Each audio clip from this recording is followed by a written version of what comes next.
Aryan Kulshrestha, Joint Director General.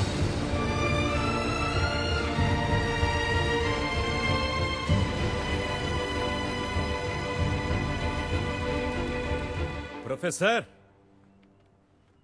Professor ఎక్కడున్నావు?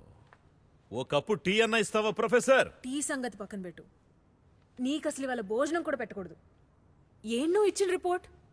ఫ్యామిలీని దేశం నుంచి వెలగొట్టాలనుకుంటున్నావా? నువ్వు నా రిపోర్ట్ ఎందుకు చదువుతున్నావు? ప్రింటర్లో కనిపిస్తే చదువుతున్నాను. ఆర్యన్ రామ్ సేతుకి శ్రీరాముడికి ఏ కనెక్షన్ లేదని నువ్వెలా చెప్పగలవు? నేను చెప్పేది కేవలం రామసేతు మ్యాన్ మేడ్ స్ట్రక్చర్ కాదని. That's it. కాదు, అయోధ్యలో జరిగింది నువ్వు చేస్తున్నావు. రామసేతుకి అయోధ్యకి కనెక్షన్ ఏంటి గాయత్రి? రెండిటికి ఉన్న కనెక్షన్ నమ్మకమే డాక్టర్ ఆర్యన్. ఈ దేశం ఎలా అయితే అయోధ్యని శ్రీరాముని జన్మస్థలంగా నమ్ముతుందో అలాగే ఆ రామసేతు శ్రీరాముని ఆదర్శాలకి ప్రతీక అనే నమ్మకానికి వంతెన